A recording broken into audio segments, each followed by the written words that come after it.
भाई लोग ये देखिए, हैरान स्टार टुनटुन यादव जी के पत्नी लेडी डॉन स्टाइल में पैसा लुटा रही है दोस्तों जी। और सोशल मीडिया पे ये वीडियो काफी जम के वायरल हो गया है दोस्तों। तो हम सोचे अपना भाई को ये अपडेट देना चाहिए। बाकी आप लोग के बता देते हैं दोस्तों कि हैरान स्टार टुनटुन यादव जी के पत्नी पूजा यादव जी पैसा क्यों लुटा रही है। तो आप लोग के बता दे दोस्तों कि टुनटुन यादव जी के साले साहब का शादी है दोस्तों, उसी का परछावन हो रहा है और वहाँ पे टुनटुन यादव जी के पत्नी यानी पूजा यादव पैसा लुटा रही है दोस्तों जी।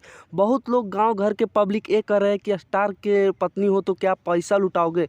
तो बता दे दोस्तों कि जिसका पास पैसा है वो तो लुटेबे ही करेगा दोस्तों। और ये वीडियो काफ़ी जम के कल ही से वायरल हो रहा था दोस्तों, तो सोचे कि आज अपडेट आप लोग के बता दिया जाए।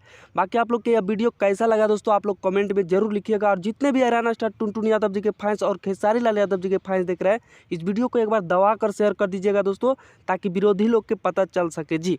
और वीडियो अच्छा लगा है तो लाइक करके चैनल को सब्सक्राइब करके जुड़ जाएगा। यहाँ पे खेसारी और टुनटुन यादव जी के न्यूज़ मिलते रहता है दोस्तों। धन्यवाद।